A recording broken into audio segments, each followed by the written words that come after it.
Vous écoutez Bubble.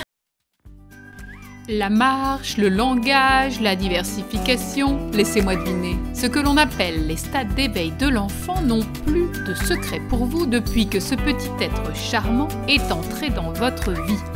Mais qu'en est-il des stades d'éveil du parent ? Car on ne naît pas parent, on le devient en accompagnant pas à pas nos petits. Nous découvrons alors en nous des richesses parfois insoupçonnées, patience, humour, enthousiasme, mais aussi des faiblesses et des émotions contradictoires, des craintes à fleur de peau et la peur de mal faire, bien des choses à dompter pour avancer. Ce podcast vous invite à identifier ces grandes étapes de vie qui font de vous des parents et à comprendre que vous n'êtes pas les seuls ni les premiers à les vivre, que l'expérience des autres peut vous aider et qu'il est primordial de choisir votre chemin de parentalité, celui qui, en conscience, vous permettra de vous épanouir et de renforcer votre infini potentiel de parent. Je suis Kim de la Bubble Team, vous écoutez L'écho des berceaux, un podcast du magazine Bubble et nous sommes très fiers parce que ce podcast est soutenu par Oxybul et Veille et Jeux, la marque française qui depuis plus de 25 ans accompagne les talents de chaque enfant et ceux de leurs parents. Dans cet épisode souffle un grand vent de liberté. Nous parlons des premiers pas et des suivants, ceux qui portent votre bébé vers un monde nouveau à explorer. Et pour nous accompagner et crapahuter avec nous aujourd'hui, Aurélie Calais, psychologue clinicienne et coach parental, auteure des livres Je ne veux pas et Je ne dors pas aux éditions de Book Supérieur et co-créatrice avec Clémence Prompsy du cabinet Kids et Family. Aurélie, bonjour. Bonjour Kim. Alors Aurélie, nous parlons aujourd'hui des parents d'enfants d'environ 1 an qui commencent à marcher. Donc les enfants commencent à marcher et les parents commencent à courir. On peut peut-être commencer par dire que c'est sportif cette période pour les parents, hein ? Oui, c'est ça. Souvent, on a très très hâte que ça arrive et puis quand ils commencent à marcher, on se dit « Oh là là, ça tombe pas bien là avec les vacances qui arrivent, avec ça. » Oui, c'est vrai, on commence à courir, c'est ça. C'est vrai que ça arrive pas mal pendant les vacances. Et petit aparté avant de continuer sur ce sujet, on est d'accord que les enfants évoluent et grandissent plus vite pendant les vacances ? Ah oui, ça c'est complètement fou. Dès que vous avez vos enfants en vacances avec vous, 1 semaine, 15 jours, quand vous les ramenez à la crèche ou chez la nounou, ou même la famille vous dit « Mais c'est dingue ce qu'il a progressé !» En fait, c'est avec les parents qu'on apprend le mieux. Hein. C'est incroyable, hein ? Et ça, c'est vérifié, hein ? Ah, complètement vérifié. Alors, qu'est-ce qu'on peut faire, Aurélie, très concrètement pour se faciliter la vie, notre vie de parent à cette période où l'enfant commence à vouloir explorer, toucher à tout, marcher partout. Qu'est-ce qu'on fait ? Alors, je pense qu'il y a plusieurs paramètres à prendre en compte. Il y a d'abord l'enfant que vous avez, c'est-à-dire que est-ce que c'est un explorateur où le radar à bêtises est activé 24 heures sur 24 ? C'est-à-dire ça, c'est plutôt ceux qui vont, dès qu'ils voient une prise, vouloir mettre les 2 doigts dedans. Alors, le radar à exploration, hein ? Oui, aussi. Nous traduisons par bêtise, pour eux, c'est tout à fait... Ah oui, c'est ça, mais il y en a quand même qui ne vont que sur les trucs dangereux et qui ne nous arrangent pas du tout en tant que parents. Donc, il y a ce type d'enfants-là et d'autres où, en fait, ils sont plutôt relax, ils explorent, mais en tout cas, ça n'est pas source de stress pour les parents parce que c'est pas vers des choses dangereuses. Donc, bon, il y a ça. Et puis après, donc ça, c'est du côté des enfants. Et du côté des parents, il y a les parents plutôt relax et qui se disent il explore tout, c'est cool, voilà, je n'ai pas de choses fragiles chez moi, la déco, en gros, c'est pas très grave. Et d'autres qui sont hyper stressés, angoissés, que l'enfant puisse se blesser et qui vont du coup vouloir mettre des coins de table partout, des cache-prises partout, même si ce n'est pas forcément le premier type d'enfant dont j'ai parlé, qui ont le radar très actif. Alors, il y a peut-être cette notion de préparer le terrain, préparer son terrain à soi émotionnel, c'est-à-dire que si on sait qu'on va être hyper stressé parce que l'enfant va toucher à des bibelots, etc., une manière d'anticiper ça, c'est de mettre les bibelots en hauteur, par exemple, et puis préparer le terrain de l'enfant. Est-ce qu'on peut déjà lui dire « Ah non, ça on touche pas », enfin, est-ce que ça marche déjà ? On va le dire parce que voilà, il faut le dire, mais du coup c'est un petit peu difficile parce que eux, ils sont en période de découverte et c'est compliqué, je trouve, qu'ils n'entendent comme seul et unique message du non, non, non, ne touche pas, ne fais pas ça, ne va pas là. C'est pas hyper engageant, quoi, voyez. Donc Ouais, c'est une période où ils ont l'impression de s'appeler non. Oui, alors que ça, c'est la marche et puis après, il y a quand la parole et que enfin, vous voyez, en fait, on leur dit beaucoup. On est beaucoup, nous, dans la négation en tant que parents: «Ne fais pas, ne fais pas». Donc c'est vrai que, moi, je trouve que quand ils explorent la marche, enfin, c'est vraiment un gros truc. Si ce dont vous parliez, s'il y a des gens qui ont des bibelots auxquels ils tiennent beaucoup, plutôt que de dire tous les jours à un bébé qui commence à marcher: «Non, ne va pas là, ne touche pas», évidemment, enlevez-le parce que ça sert à rien de tous les jours. Et puis souvent, en plus, quand il y a un truc qu'ils adorent, ils vont y aller tous les jours. Donc, si vous voyez que c'est problématique pour vous, pour votre conjoint, pour, je sais pas, le grand frère qui a sa super pile de jouets qui vient de monter, qui est construit, si systématiquement le bébé y va, oui, montez-le. Ça évitera de toujours dire à celui qui est en phase d'exploration, ne fais pas ci, ne va pas là, ne touche pas ça. On peut regarder, toucher avec eux, enfin leur montrer. Bon, alors évidemment, la pile de construction du grand frère ou de la grande sœur, c'est un peu embêtant parce qu'il faut aussi respecter la production de l'enfant plus grand. Mais un bibelot, même fragile, on peut, nous, l'avoir dans les mains, le montrer au bébé. Est-ce que ça va un peu atténuer sa curiosité? En fait, ça peut atténuer la curiosité de toucher et de voir l'objet, mais très souvent, des objets qui sont en hauteur donnent envie de les attraper. Donc en fait, même si jamais il l'a exploré, le risque, c'est qu'il ait toujours envie de le descendre de là où il est, quoi. Donc ça veut dire qu'il y a aussi une notion de sécurité. C'est peut-être pas la bonne idée du coup de mettre en hauteur. En tout cas, il faut s'assurer que le bébé le voit pas, c'est ça? Oui, en gros, il faut pas qu'il voit. C'est exactement le même principe quand vous avez des plus grands. Si vous voulez pas qu'ils mangent des gâteaux tout seuls et qu'ils se servent dans les placards, ne les mettez pas à hauteur de vue où ils ont juste à tirer au niveau de leurs jambes et qu'ils voient les gâteaux toute la journée. En fait, on se met un petit peu en difficulté en faisant ça. Ouais, encore une fois, c'est préparer le terrain.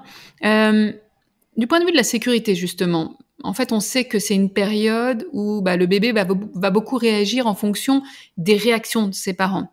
Et parfois, on a des réactions un petit peu démesurées, c'est-à-dire qu'on s'imagine qu'il va se passer un truc terrible, que le bébé va tomber, va se faire mal, et en fait, c'est nous qui voyons les choses comme ça. Comment on contrôle un petit peu ces craintes pour ne pas les transmettre à son enfant qui, justement, est lui à un moment crucial de prise de confiance un peu, non?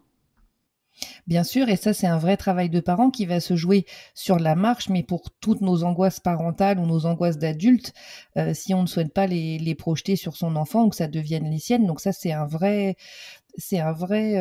travail de longue haleine en tant que parent, de ne pas être dans la transmission de choses qu'on considère, nous, en tant qu'adultes, négatives pour eux.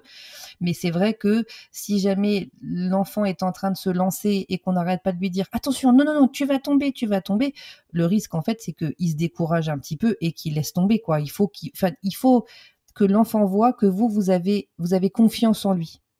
Comment on joue Et là, il vous la suivra. coopération entre parents à ce moment-là? C'est-à-dire qu'il y en a peut-être toujours un qui est un peu plus angoissé que l'autre. Comment on arrive à dialoguer pour trouver la juste dose entre surveillance face au danger et liberté d'explorer? Je pense que celui pour qui, d'ailleurs, c'est assez rigolo, on voit parfois des parents, par exemple, au parc avec un enfant qui commence à marcher, où il y en a un des 2 qui dit: «Moi, ça me stresse trop, les graviers, les portes, le machin, je vaut mieux que j'y aille pas parce qu'en fait, c'est pas du tout un moment qui est relax pour moi». Donc l'autre parent qui est un peu plus cool va pouvoir l'emmener lui, parce que lui, ça lui pose pas de problème. Donc quand c'est en tout cas, il faut pas hésiter à la maison ou à l'extérieur, s'il y en a un pour qui c'est beaucoup plus facile et que c'est un moment qui est bénéfique pour l'enfant, celui pour qui c'est hyper anxiogène, il vaut mieux aller dans l'autre pièce et en gros, je regarde pas trop parce que je sais que moi, ça me stresse trop. Et puis après, de toutes les façons, on ne peut pas, je veux dire, la peur n'évite pas le danger. Donc, c'est pas parce que, enfin, vous voyez, on n'empêchera pas que l'enfant tombe, mais en tout cas, ce qui compte, c'est que vous soyez toujours là à côté pour le relever, pour lui dire, voilà, tu vas te relever, tu vas y arriver. Il faut être que dans l'encouragement, finalement. Et il y a aussi une nécessité de prendre des risques, aujourd'hui pour le petit bébé qui commence à marcher, mais aussi un peu plus tard pour l'enfant qui grandit tout au long j'allais dire de sa croissance, mais en fait tout au long de sa vie, il y a une nécessité de savoir prendre quelques risques. Et en fait, est-ce que c'est pas à cette période qu'on enseigne ça aussi à nos enfants? Vas-y, lance-toi, prendre des risques, c'est obligatoire en fait. Exactement, c'est prendre des risques, c'est le sens de l'effort, c'est voilà, tu vas tomber mais tu vas te relever. Parce qu'en fait, si jamais on n'est pas dans cet état d'esprit-là, on est obligé de passer par des petites chutes. Alors évidemment, tout danger mesuré parce qu'on est là et que voilà, on fait pas n'importe quoi, mais je veux dire, une petite chute de leur hauteur, s'il n'y a pas d'objet avec des bouts tranchants à côté, je veux dire, il y a pas de problème, quoi. Ils peuvent pas faire quelque chose de grave. On est obligé de passer par là parce que sinon on se dit bon, laisse tomber. La marche, pour moi, ça me stresse trop, c'est trop compliqué, on va pas y arriver, je vais le laisser dans sa poussette tout le temps. Et puis, enfin, vous voyez, on peut pas faire ça. De toutes les façons, c'est une étape qui est obligatoire, cruciale. Donc, faut les accompagner, qui voient dans notre regard qu'on a confiance et surtout, ce qui est important, au-delà de la marche, pour l'enfant, c'est vraiment le désir et le fait que lui, il ait la possibilité et l'envie de se déplacer. Ça veut dire, en fait, si je marche, si je me lève, c'est que j'ai envie d'aller voir des choses, j'ai envie de découvrir. Et c'est ça qu'il faut encourager. Vous parliez de la poussette là à l'instant. Ça me fait penser que c'est une période où il faut avoir beaucoup de disponibilité, beaucoup de temps, parce qu'un enfant qui veut marcher à côté de la poussette, faut prévoir le double de temps pour aller d'un point A à un point B. Exactement, mais ça c'est un vrai bon conseil parce que c'est vrai que quand c'est des jeunes marcheurs, souvent ils ont envie, mais vous voyez, comme ceux qui vous disent on prend la trottinette et puis on voit tous les parents qui les portent au bout de 2 mètres parce qu'en fait au bout de 2 mètres ça les saoule, ils ne veulent plus faire la trottinette et on se retrouve à porter ça plus le reste. Il vaut mieux compter un petit peu plus de temps si c'est pour déposer à la crèche, chez la nounou, enfin voilà, pour ne pas dire à l'enfant dépêche-toi, dépêche-toi. Lui, il vient de commencer à marcher, ses jambes sont toutes petites, donc forcément, il se fatigue beaucoup plus vite. Donc on peut prendre la poussette, il peut marcher à côté, mais effectivement, il faut compter plutôt le double de temps que d'habitude, parce que en fait, le réflexe qu'on va avoir, c'est comme on va être en retard, laisse tomber. En fait, non, tu marches pas parce qu'on est trop juste, et donc on les met dans la poussette parce qu'on veut gagner du temps. Mais ça, c'est nos contraintes et nos problèmes d'adultes. C'est problématique. C'est-à-dire que, on va aussi montrer au bébé qu'il y a des fois, il faut aller vite. Oui, bien sûr, mais ce qui peut être chouette, c'est de se trouver dans la semaine des moments où on sort, on est cool et on n'est pas pressé par le temps et marche à ton rythme. Alors, petite astuce que je peux vous donner pour les enfants qui sont un peu dans l'entre-deux, c'est-à-dire il y en a, ils veulent plus du tout la poussette quand ils commencent à marcher. C'est ceux qui se raidissent, là, qui hurlent, qui veulent pas du tout qu'on les mette dedans. Mais effectivement, ils marchent très doucement ou ils essayent de dériver sur la route. Enfin, du coup, c'est un peu un stress et tout ça. N'hésitez pas à prendre, il y a un truc qui marche en général hyper bien, c'est une poussette d'un bébé poupée, quoi, voilà. Eux, ils poussent la poussette de bébé. Ce qui oblige à se concentrer et à rouler droit. Exactement. Et ça, ou l'autre chose qui marche super bien, en plus c'est hyper chou, c'est les mini caddies de supermarché. Ah oui, je le vois bien, c'est sympa. Alors, il y a peut-être une troisième astuce, c'est de fixer une sangle à sa poussette pour qu'il puisse tenir la sangle. C'est-à-dire qu'il donne pas la main, mais il donne la main à la poussette. Et c'est vrai que ça, j'ai expérimenté, ça marche pas mal. Il tenait bien, ouais. Ok. Il y a aussi ces sacs, en fait. Il y a aussi la possibilité de mettre. Il y a des sacs avec des doubles anses. Donc le parent porte le sac comme un tote bag, et puis l'enfant tient l'autre anse. Et c'est pas mal parce qu'on le frustre pas dans son désir d'autonomie et de marcher seul, mais quand même il tient quelque chose, quoi. Alors justement, quand on parle, il y a ceux qui ont un chien. Pardon ? Ceux qui ont un chien aussi. Ouais, alors là, ça peut être dangereux quand même. Et là, c'est le chien qui promène l'enfant. L'enfant peut vite voltiger avec un chien un peu vif. Aurélie, alors justement, en fait, est-ce que ces premiers pas vont de pair avec un énorme besoin d'autonomie? Enfin, en tout cas, c'est l'impression que ça donne. Alors, il y a des enfants un peu plus timides, mais est-ce que d'une manière générale, on peut associer la marche avec le besoin d'autonomie? C'est besoin d'autonomie et d'exploration, le désir de pouvoir, faire un petit peu ce qu'on veut. Si je marche et que je veux aller là, j'ai pas besoin de demander l'autorisation qu'on m'y emmène, je peux y aller tout seul, bien sûr. Et est-ce que les parents sont prêts à laisser cette autonomie à leur bébé? Ou est-ce que c'est une révolution? Enfin, qu'est-ce que vous voyez, vous, en général, avec les gens que vous rencontrez? Est-ce que c'est quelque chose qui se fait naturellement et avec enthousiasme de laisser la place à l'autonomie, ces tout premiers besoins d'autonomie? Ça se fait naturellement parce que de toutes les façons, c'est le stade de l'enfant qui va passer par là, mais c'est pas facile pour tous les parents. Il y en a pour qui c'est vraiment coûteux, c'est source de stress dont on parlait, le fait qu'ils puissent se blesser, se faire mal.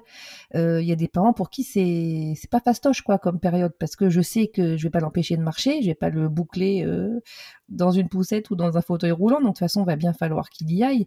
Mais on voit, c'est des parents, par exemple, je sais pas si vous êtes à une terrasse face à un jardin, c'est des parents qui vont être incapables de pouvoir apprécier le moment en jetant un œil. Ils vont se lever toutes les 2 secondes. En fait, c'est difficile. C'est des parents pour qui vraiment ils ont du mal à faire autrement, quoi. Et finalement, c'est leurs enfants qui vont les rassurer en leur montrant, bah, tu vois, je me suis pas blessée, je suis capable, j'y arrive. Je trouve qu'en fait, en tant que parents, on progresse parce que nos enfants nous force à aller contre nos craintes, et on se dit, bah oui, en fait, il est capable, je me suis stressée, mais en fait, il se blesse pas, bon, ça va. En fait, on grandit avec nos enfants. Bien sûr, on apprend plein de trucs avec eux. Alors, comment est-ce qu'on doit réagir au premier pas? Est-ce qu'on félicite? Est-ce qu'on encourage? On dit souvent qu'il faut encourager, mais j'ai cette petite question de la juste dose d'encouragement qui permet de ne pas frustrer l'enfant, notamment quand il reçoit pas de félicitations. Est-ce que c'est pas normal, en fait, de marcher? Bah, c'est ça. Moi, je trouve que en faire des caisses, féliciter à outrance pour quelque chose, vous voyez, c'est comme si un enfant qui va se nourrir ou un enfant qui dort ou voilà, ou qui marche. Ce sont des choses vitales, naturelles, normales. Donc, d'encourager, ça c'est bien. Maintenant, si jamais à chaque fois on fait une danse de la joie, une hola dès qu'il fait 3 pas, en fait, l'enfant risque de ne plus marcher parce qu'il a envie d'explorer et de s'autonomiser. Il va marcher parce que cette réaction chez mes parents, elle est quand même super cool. Et donc, en fait, il va le faire plus pour faire plaisir ou pour avoir cette réaction que pour répondre à un vrai besoin d'autonomie. Et voilà. D'une manière générale, est-ce que l'enfant a une capacité à se réjouir seul de ce qu'il accomplit? Oh, ben souvent, on voit, il y en a, ils se font des auto-bravos. Ils sont contents d'eux. Bien sûr, ça joue carrément. Évidemment que le regard de l'autre va jouer sur leur satisfaction, mais parfois on en voit qui arrivent à faire des trucs où ils sont hyper fiers d'eux. Des petites choses, hein, des transvasements, de réussir à ouvrir un tiroir pour choper un gâteau alors que j'avais pas le droit. Là, ils sont hyper contents d'eux. Hyper. En fait, c'est pas mal de laisser l'enfant se réjouir tout seul parce que ça va faire des adultes qui seront capables de se réjouir pour plein de choses plus tard, non ? De se réjouir et de se faire confiance surtout. Est-ce que, Aurélie, la famille entière gagne en liberté quand bébé commence à marcher ? C'est une période où les phases d'éveil sont plus longues, on peut sortir plus longtemps, on peut partir un petit peu plus loin. Est-ce que tout le monde y gagne ? Il y a beaucoup de parents qui vont vous dire qu'ils sont gagnants par rapport au sommeil, parce que pour ceux qui adorent marcher, ils sont quand même beaucoup plus fatigués, et donc il y en a qui vous disent mais c'était l'embellie par rapport au sommeil, parce que maintenant le soir il est crevé, donc il s'endort très très vite, donc il y en a qui trouvent ça super par rapport à ça. Et oui, bien sûr, ça joue sur la famille. Ça peut un petit peu, à ce moment-là, ça arrive que lorsqu'il y a des frères et sœurs aînés, que ça provoque un petit peu de rivalité, où là, les aînés peuvent être un petit peu plus compliqués, parce qu'en fait, effectivement, c'est un gros truc d'avoir le numéro 2, numéro 3 qui marche. Et donc, c'est vrai que nous, en tant que parents, parce que déjà, voilà, on doit faire attention et tout ça, ça nous prend un peu de temps en tant que parents.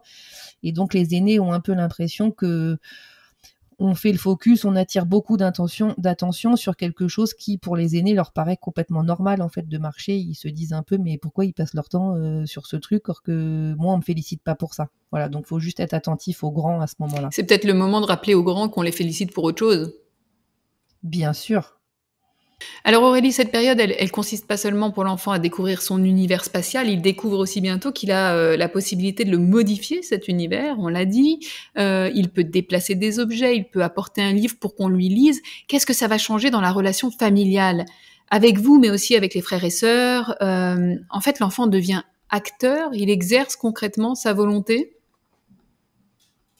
Oui, c'est ça. Et puis ça joue vraiment dans les interactions. C'est l'âge où ils adorent exactement ce que vous dites, aller chercher des choses. On peut leur demander plein de petits. C'est l'âge où ils adorent en fait rendre des petits services. Tu peux aller me chercher ci, tu peux aller. C'est le moment d'en profiter en fait. Hein. Oui, parce que ça ne dure pas. C'est comme la phase ménage. Vous voyez, c'est ça. À un moment donné, ils adorent et puis bizarrement ça passe après ça. Donc c'est l'âge où il faut leur demander de mettre la table. Oui, si elle n'est pas trop haute et que vous n'avez pas de lave-vaisselle à laquelle vous tenez beaucoup, beaucoup. Eh ben, encore une fois, il faut soigner l'environnement. Du coup, qu'est-ce que ça change? Cet enfant qui vous apporte un livre, c'est génial. Ça veut dire que ça y est, il vous signifie que il veut une interaction et pas n'importe laquelle. Ah mais ça c'est génial, quand ils viennent avec quelque chose, l'exemple que vous donnez, ils viennent avec un livre, ça veut dire, voilà, je viens te voir, je te l'amène. Là, on est obligé de dire oui, quoi, clairement. Alors justement, est-ce qu'on est obligé? Ou est-ce que c'est le moment où on commence à dire non et où on commence à frustrer, forcément. Enfin, on commence pas d'ailleurs, je pense que ça fait un moment déjà qu'on... Oui, moi je trouve que c'est chouette toujours dans cette démarche d'encouragement. Si jamais on leur dit non un peu à toutes les tentatives qu'ils font, à la fin, en fait, ils vont plus le faire parce qu'ils voient que ça ne marche pas, ou alors ça risque d'être source de grosses frustrations. Après, c'est toujours un juste dosage entre ne pas dire oui à tout et ne pas dire non tout le temps. On peut très bien dire, s'il vient avec son livre et que c'est pas du tout le moment parce que vous allez passer à table ou je sais pas, de lui dire, ok, j'ai compris, tu veux que je te lise le livre, regarde où est-ce qu'on peut le poser pour que je te le lise dès qu'on aura fini de dîner. J'ai jamais dit non dans ma phrase, j'ai juste différé en fait la demande et je le fais, et évidemment de le faire après. Ouais, c'est en fait ça donne l'impression qu'on est vraiment on passe une phase éducative côté parents. Est-ce que c'est ce moment où on va commencer d'ailleurs, puisqu'il va être capable de le faire, puisqu'il déplace des objets, on va lui demander de ranger ses jouets. Voilà, est-ce qu'on rentre de plein pied, c'est le cas de le dire, dans une phase éducative? Oui, ça commence tôt, mais typiquement l'exemple que vous donnez, ranger la chambre, il sera pas capable de le faire tout seul. En revanche, de lui dire « je le fais avec toi », voilà, c'est un travail d'équipe, en fait, on le fait ensemble. Alors un bon conseil pour ça, c'est de dire clairement où on met les choses. Prends ce livre, mets-le dans la bibliothèque. Tout à fait. Prends ce doudou, mets-le dans le coffre. Exactement, de lui indiquer où il peut mettre les choses, où vous tenez la caisse où ça va et c'est lui qui doit venir la mettre dedans. Voilà, il faut que ce soit vraiment, ce que je disais, un travail d'équipe, qu'on rende ça amusant, rigolo. Je veux dire, on n'est pas obligé de passer toutes les choses éducatives dans la douleur. Si on passe par le jeu, alors je vous dirai pas ça pour les enfants qui ont 7-8 ans, mais en tout cas avec les petits, plus vous passez par le jeu, plus vous aurez leur coopération. Et finalement, dans ces moments du quotidien où on n'a pas beaucoup de temps, on va rendre tout ça un peu ludique, rigolo. Symboliquement, il aura participé pour ranger, et donc c'est tout ce qui compte. Et petite astuce pour les plus grands, peut-être mettre un disque et de dire tu as la chanson pour ranger tous les livres. Exactement, et ça marche pareil, c'est bien. le jeu. Ça marche super bien. Ils adorent remplir les machines à laver, mettre le linge dedans. Enfin bon, tout ça, profitez-en parce que ça, une fois de plus, ça ne dure pas. Donc, allez-y. Merci beaucoup Aurélie d'avoir été avec nous pour cet épisode. Merci Kim, à bientôt. On termine avec un petit récap de ce que l'on a appris aujourd'hui. Les débuts de la marche, c'est un moment crucial de prise de confiance pour l'enfant qui nous oblige, nous, parents, à prendre de sacrées mesures de sécurité, de gestion de nos propres émotions, de coopération entre parents. La marche enseigne à toute la famille que l'on peut et même que l'on doit prendre certaines fois des risques mesurés. Et à votre avis, à qui cette étape enseigne-t-elle vraiment le sens de l'effort et celui de la patience ? La question reste posée jusqu'au prochain épisode de l'Écho des berceaux. À très bientôt.